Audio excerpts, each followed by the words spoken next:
Graças a Deus, mais uma vez agradecemos aos queridos e queridas companheiras do Grupo Espírita Discípulos de Jesus por mais uma vez nos convidar para esse momento de reflexão sobre a nossa querida doutrina espírita. Eu me chamo Andréia, eu frequento o Grupo Espírita Fraternidade Irmão Abraão, o GEFIA, que fica no Jabur, aqui na zona oeste da cidade do Rio de Janeiro. Bom, antes de nós passarmos para o assunto da nossa palestra, vamos fazer uma prece. E como preparação, nós vamos ler uma página do livro Ceifa de Luz, ditado pelo Espírito Emmanuel e psicografado por Francisco Cândido Xavier. É o capítulo 8 do livro. E assim começa Emmanuel. Pois, a partir das tuas palavras serás justificado. E está no Evangelho segundo Mateus, capítulo 12, versículo 37.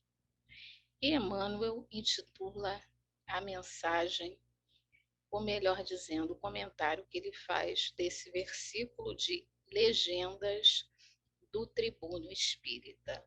E assim fala Emmanuel. Cultuar a beleza verbalista nas alocuções ou explicações que profira, alicerçando, porém, a palavra nas lições de Jesus. Confiar na segurança própria, mas atrair a inspiração de ordem superior através da prece. Atualizar-se constantemente, examinando, todavia, as novidades antes de veiculá-las.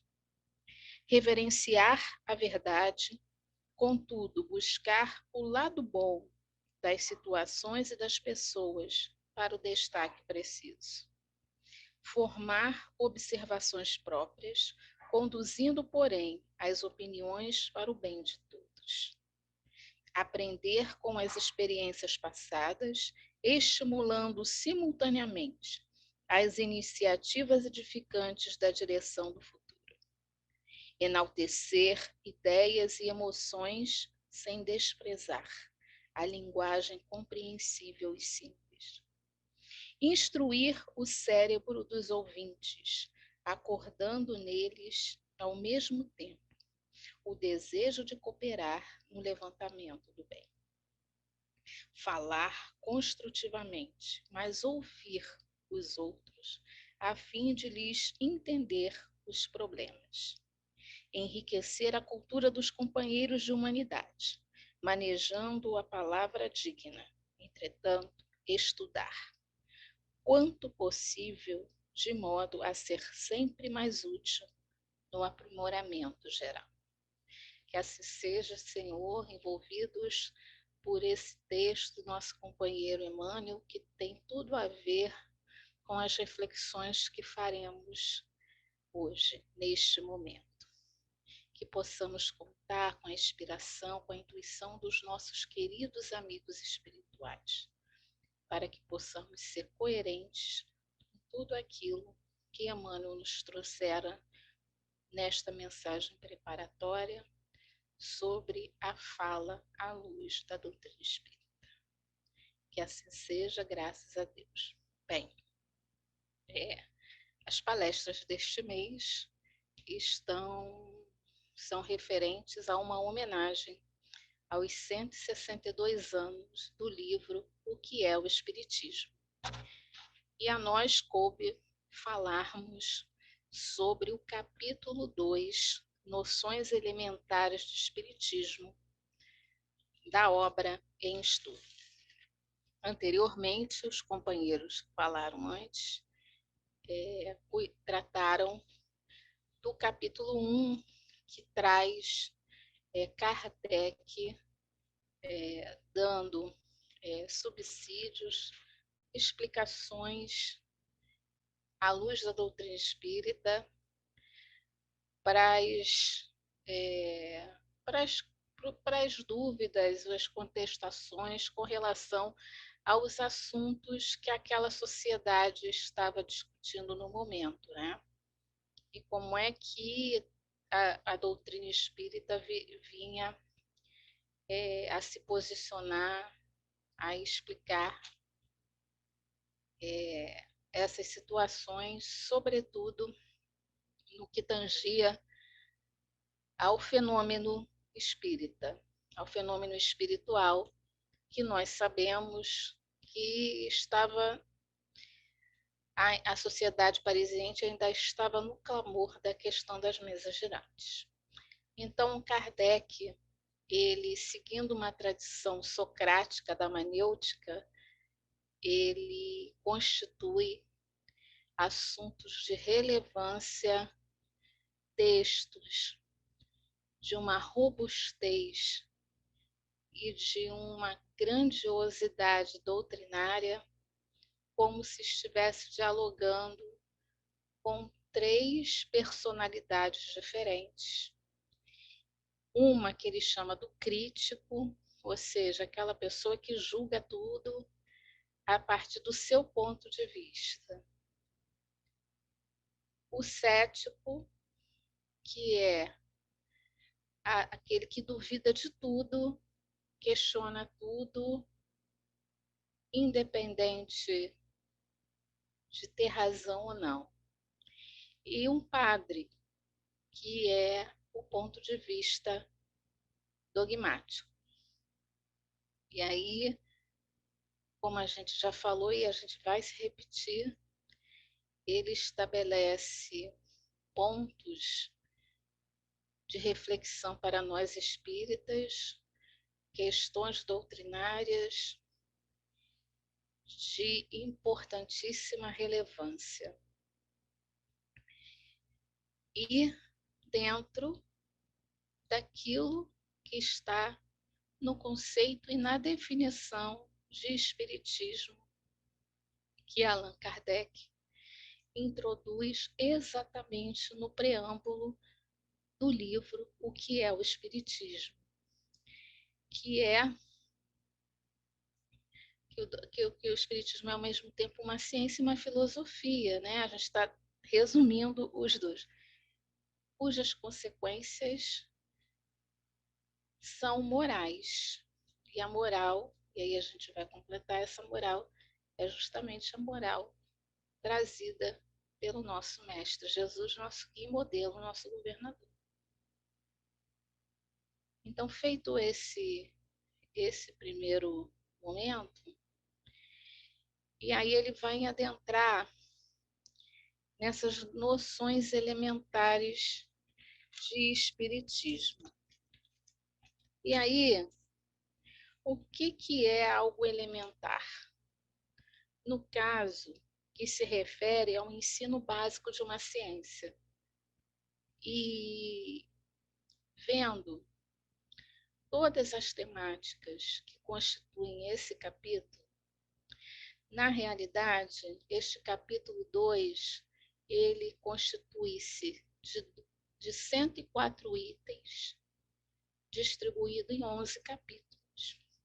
Não vai dar pela robustez, pela quantidade de informações e que necessitam de reflexão, de diálogo, né? De paciência, tranquilidade para ser estudado em profundidade, para nós vermos todas elas. Então, nós vamos dar uma pincelada para fazermos uma reflexão mesmo sobre a atualidade desta obra, a importância de estudá-las e o quanto ela nos prepara para falarmos da crença espírita, dessa fé raciocinada com quaisquer pessoas que estejam com o coração aberto para receber. Bem, então, ele traz o escopo filosófico, né, baseado na manêutica socrática, no capítulo 1 E agora ele vai falar dessa ciência, sobre o objeto de estudo dessa doutrina, que é o espírito. E aí ele nos traz justamente esse primeiro ponto. E aí ele começa da seguinte forma: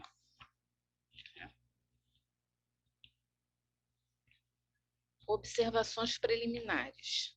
Capítulo 2, eu estou com o livro aqui aberto. Capítulo 2, noções elementares de espiritismo, observações preliminares, ou seja, uma introdução.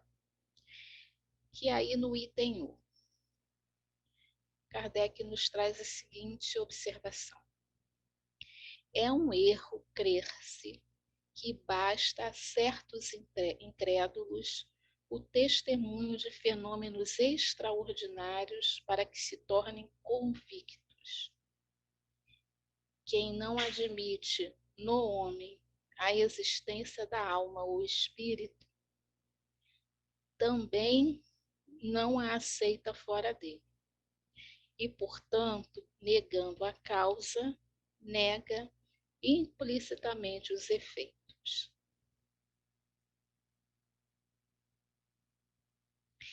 Então, o primeiro passo é justamente esse. Esse livro vem para aquele que acredita que nós somos mais do que matéria.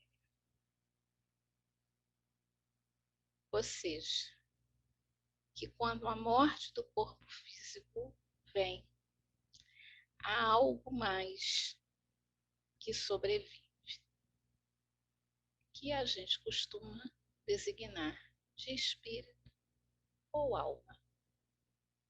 Inclusive, no decorrer dessas noções preliminares, Kardec nos traz essa concepção de alma e de espírito, mas nós não vamos adentrar nesta nossa fala nestes pontos, porque nós teríamos que ter um tempo só para falar disso. Tá?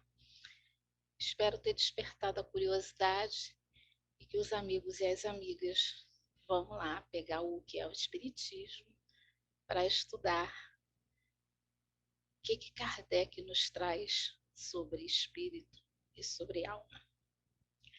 Então, o primeiro ponto é este. E aí, ele coloca o seguinte, até justificando o porquê do livro. O estudo prévio tem como resultado evitar-se essas objeções, que na maioria se originam da ignorância das causas dos fenômenos e das contradições em que se produzem. Aí ele vem falando sobre esses conceitos e tal, e vem preparando a gente para ler. Por quê? Porque ele faz uma síntese do espiritismo experimental neste capítulo que nós estamos lendo. Inclusive, constitui um excelente resumo de O Livro dos Médiuns, que está completando 160 anos, né?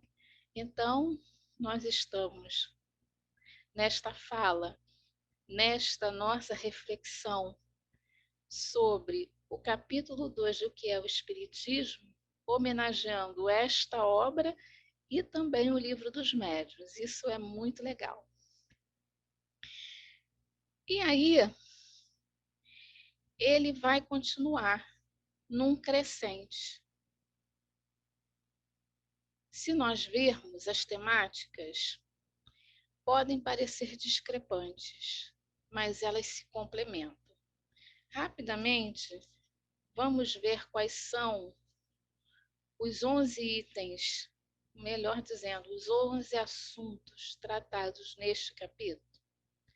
O primeiro a gente já deu uma pincelada, que são as observações preliminares, que é um tipo de uma introdução ao que vai ser falado aqui nesse capítulo e depois no capítulo 3.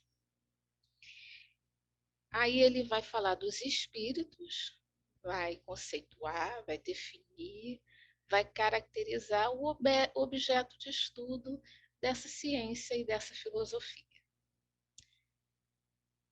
E aí ele vai falar da comunicação com o mundo invisível, até porque era o grande assunto de interesse geral.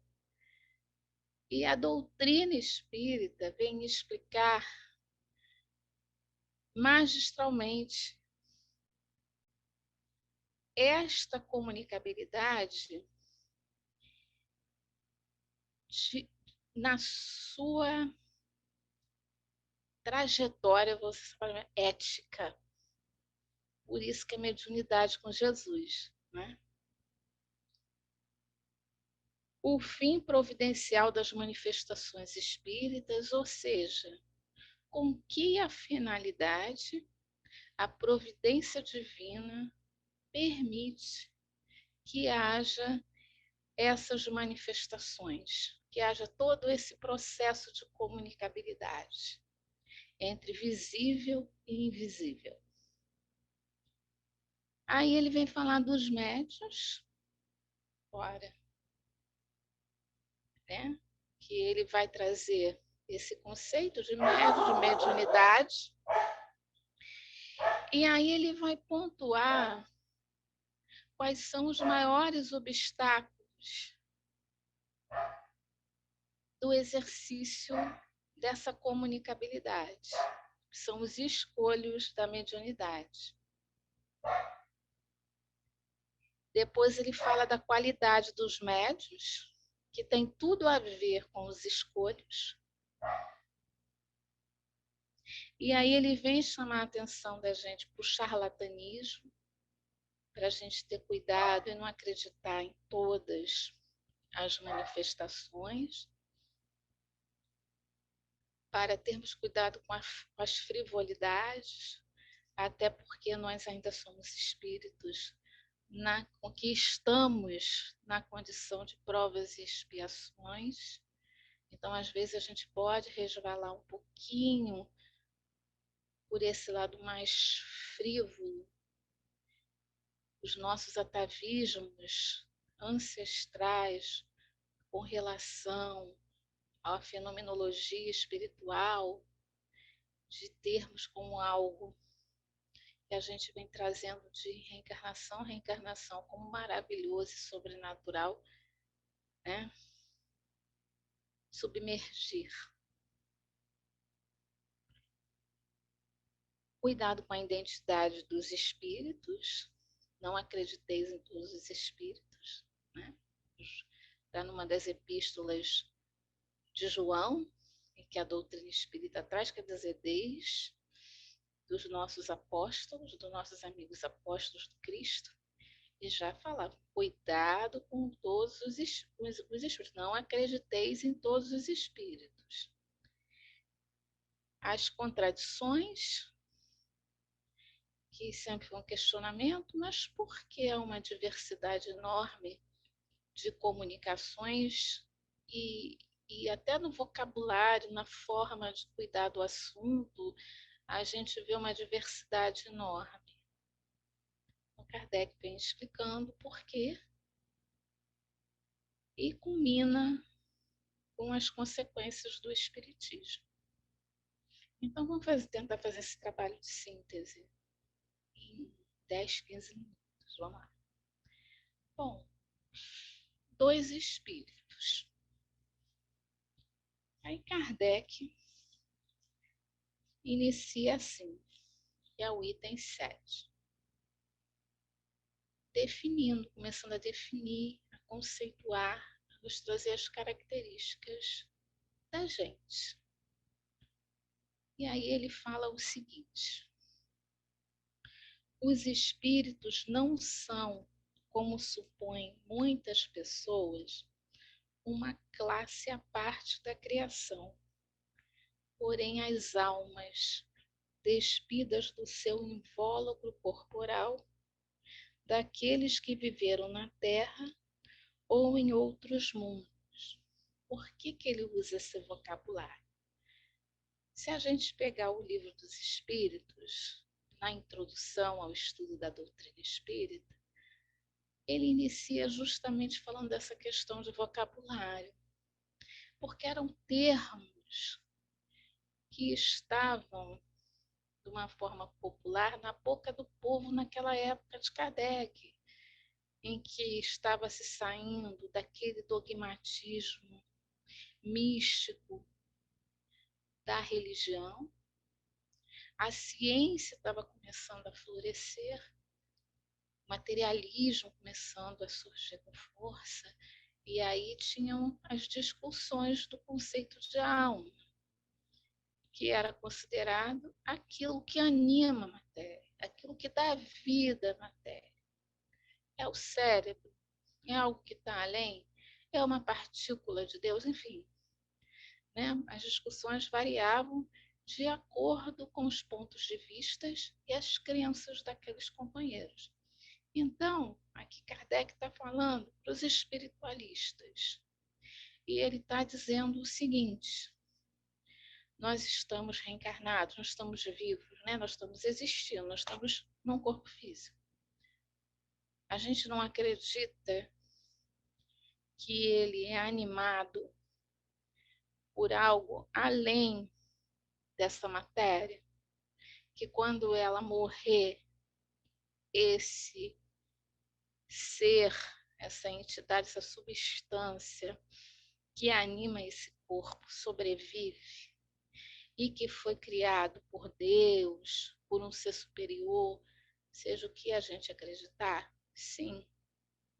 Então, quando esse corpo morre, essa substância está liberta dele, ele toma uma condição de espírito, porque ele está liberto das amarras deste organismo que o prende e não deixa que ele se expresse em toda a sua essência, em toda a sua grandiosidade.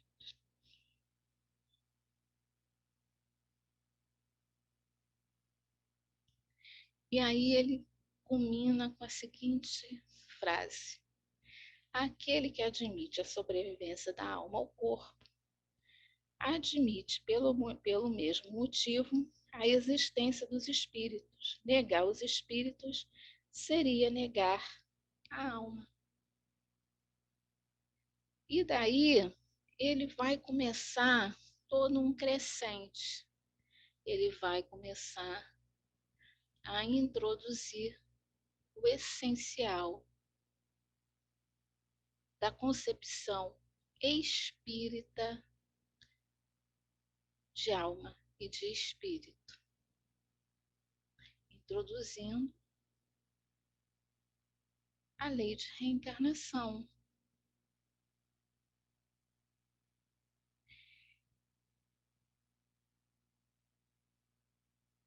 Afirmando o seguinte: faz-se geralmente uma ideia muito errônea do estado dos espíritos. Ele já contestou: a gente não fica dormindo, a gente não fica no céu, não fica no inferno, a gente não é um pedaço de Deus, enfim, que forma um todo, nada disso. Então, zera isso. Tá? Eles não são, como alguns acreditam, seres vagos e indefinidos, nem chamas semelhantes a fogos fatos, nem fantasmas, como os pintam nos contos das almas do outro mundo. São seres nossos semelhantes, tendo como nós um corpo mais fluídico e invisível no estado normal, ou seja, no estado de reencarnado, que ele está partindo do pressuposto da nossa perspectiva de espíritos encarnados para algo que se apresenta novo. na sociedade, que é toda essa manifestação do invisível que estava ocorrendo na sociedade parisiense daquela época. Então já mudou a coisa. Tá. Aí ele vai, de questão em questão, vai, né, evoluindo, crescendo cada vez no conceito, até que ele nos faz chegar à conclusão, o quê? De que nós somos espíritos, que estamos horas encarnados, ora desencarnados, nesse processo evolutivo, que somos individualidades. Então, a partir daí, ele vai responder uma outra questão, que é a comunicação com o mundo invisível. Como é que isso se dá? Isso é algo do outro mundo? Isso é algo do sobrenatural? Isso é algo do maravilhoso? E aí ele começa assim. A gente já admitiu o que? A existência, a sobrevivência e a individualidade da alma. O espiritismo reduz-se a uma só questão principal. Serão possíveis as comunicações entre as almas e os viventes? Essa possibilidade foi demonstrada pela experiência. E uma vez estabelecido o fato das relações entre os mundos visível e invisível, bem como conhecidos a natureza, o princípio e o modo dessas relações, abriu-se um novo campo à observação e encontrou-se a chave de grande número de problemas, que serão vistos alguns justamente no capítulo 3, que deve ser a palestra que virá em sequência. E aí, ele vai responder mais lá na frente, estou muito sintético, tá?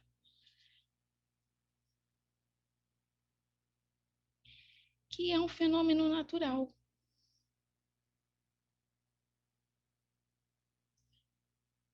Que eles se produzem em virtude da lei que rege as relações do mundo visível com o invisível.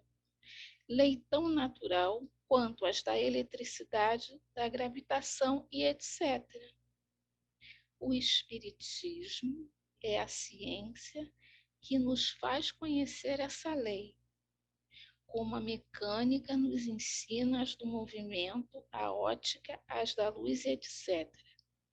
Pertencendo à natureza, as manifestações espíritas se deram em todos os tempos. A lei que as dirige, uma vez conhecida, vem explicar-nos grande número de problemas julgados sem solução. Ela é a chave de uma multidão de fenômenos explorados e ampliados e amplificados pela superstição.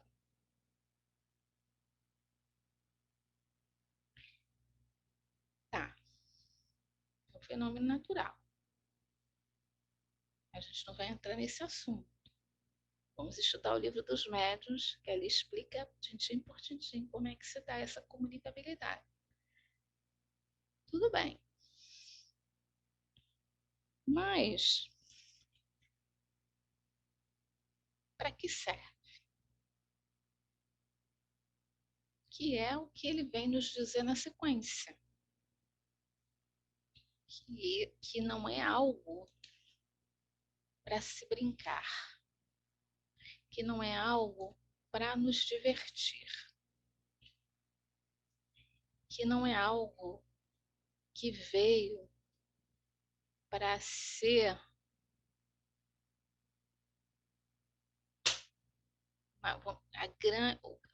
grande diversão dos finais de semana. Há um fim providencial das manifestações espíritas, ou seja, vem de Deus, está dentro das questões da justiça misericordiosa de Deus. Se ela está dentro da justiça misericordiosa de Deus, então ela veio para nos fazer seres melhores, para contribuir com o nosso progresso espiritual. Por isso que o Espiritismo é uma ciência que tem fundamentos filosóficos robustos, sérios, bem fundamentados e que tem consequências morais. É este o fim providencial do Espiritismo. Ela nos faz resgatar a nossa espiritualidade. Ela nos faz ter consciência de que Deus é nosso Pai, nosso Criador e que rege todo o universo.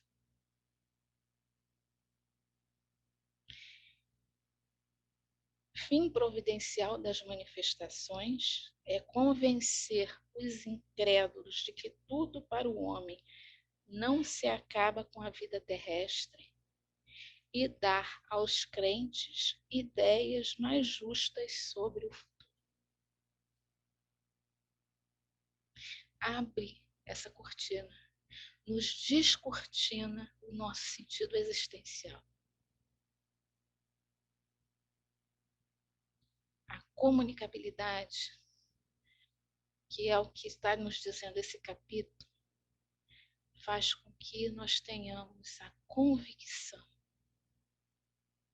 de onde nós viemos, por que nós estamos aqui e para onde nós vamos quando desencarnarmos.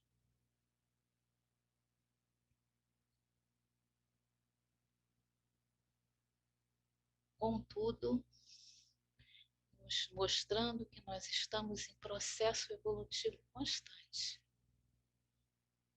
que o nosso futuro é um futuro de felicidade, porque essa comunicabilidade nos ensina, nos desvenda a escala espírita. Como é que se dá esse progresso e o porquê estamos aqui. E aí, ela dá continuidade, falando dos médiuns, não vai dar para a gente entrar por causa do nosso tempo, falando dos médiuns, que somos nós, mostrando que os escolhos da mediunidade, sobretudo com relação aos processos de influências espirituais que não são muito legais, são frutos das nossas falhas morais, emocionais, que à medida que a gente vai se tornando mais forte emocionalmente, nós vamos nos libertando dessas influenciações e o mais importante, vamos envolvendo esses companheiros numa energia, digamos assim, de amorosidade tal que permite com que eles também se libertem de tanto ódio e tanto rancor e sigam em frente. Né? Aí fala de questões muito características dessa comunicabilidade, dessa relação com os espíritos com as quais que a gente tem que tomar cuidado. Mas a gente quer fechar lendo o item 104. que está na temática Consequências do Espiritismo, que fala assim. Desculpa, eu vou começar com o 103, que é curtinho, tá? Vou ler o 103 e o 104 e aí a gente se prepara para a nossa prece final. As menores causas podem produzir grandes efeitos. Assim como de um grãozinho pode brotar uma árvore imensa. A queda de um fruto fez descobrir a lei que rege os mundos. As rãs, saltando num prato, revelaram a potência galvânica. Também do fenômeno vulgar das mesas girantes saiu a prova da existência do mundo invisível. E desta, uma doutrina que em alguns anos fez a volta do mundo e pode regenerá-lo pela verificação da realidade da vida futura. O Espiritismo ensina poucas verdades absolutamente novas, ou mesmo nenhuma em virtude do axioma: nada há de novo debaixo do sol. Só as verdades eternas são absolutas. As que o Espiritismo prega, sendo fundadas sobre as leis naturais, existiram de todos os tempos, pelo que encontraremos em todas as épocas. Esses germes que, mediante estudo mais completo e mais atentas observações, conseguiram desenvolver as verdades ensinadas pelo Espiritismo, são antes consequências que descobertas.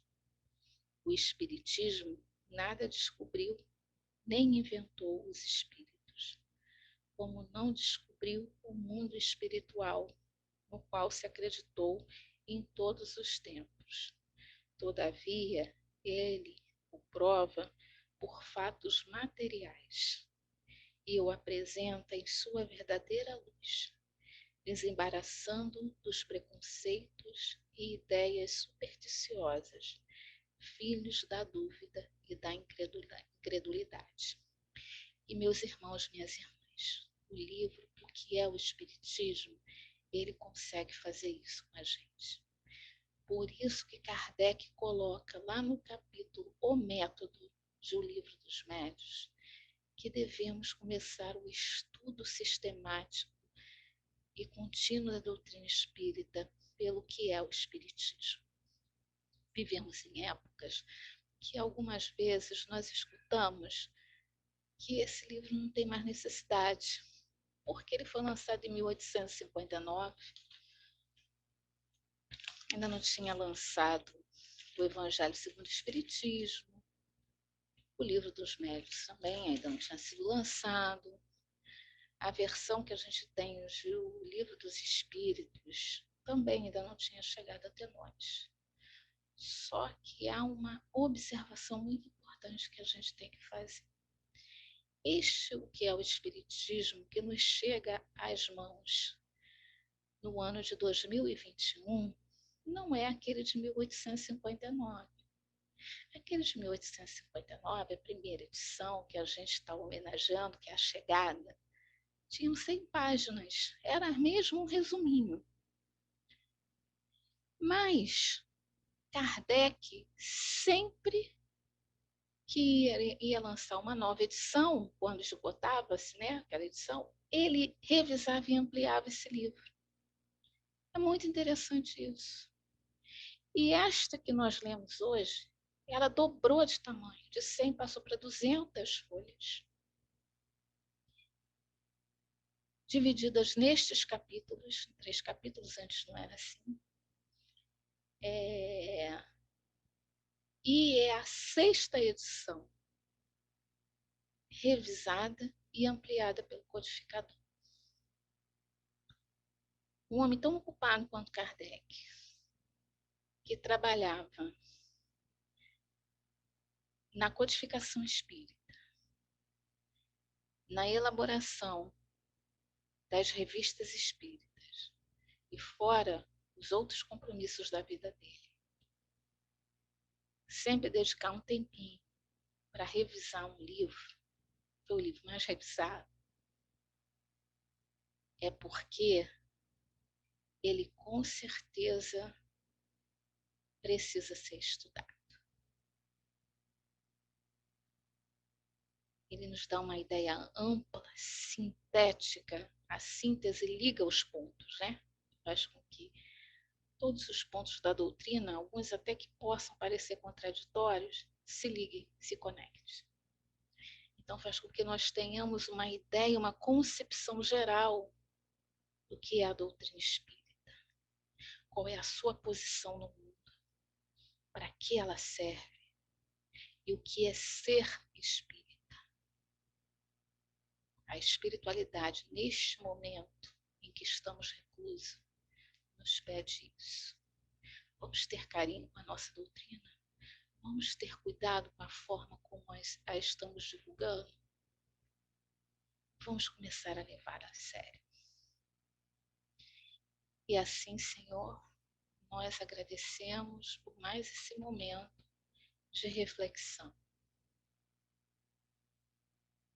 Que a tua luz, que o teu amor continue a nos envolver, a nos tocar o coração, a nos imantar. Pedimos-te, Senhor, forças para que consigamos nos equilibrar, nos fortalecer, para que os nossos ombros estejam à disposição para acolher aqueles que estão mais sofridos e mais atordoados que nós, com este momento pelo qual a humanidade vem passando, levando-nos até eles a palavra do nosso Mestre Jesus, enriquecida pelos conhecimentos da nossa querida doutrina espírita, o Consolador prometido. Obrigado, Senhor, se conosco, agora e sempre. Que assim seja, graças a Deus. Muita paz, queridos, e até a próxima. Beijos no coração de todos.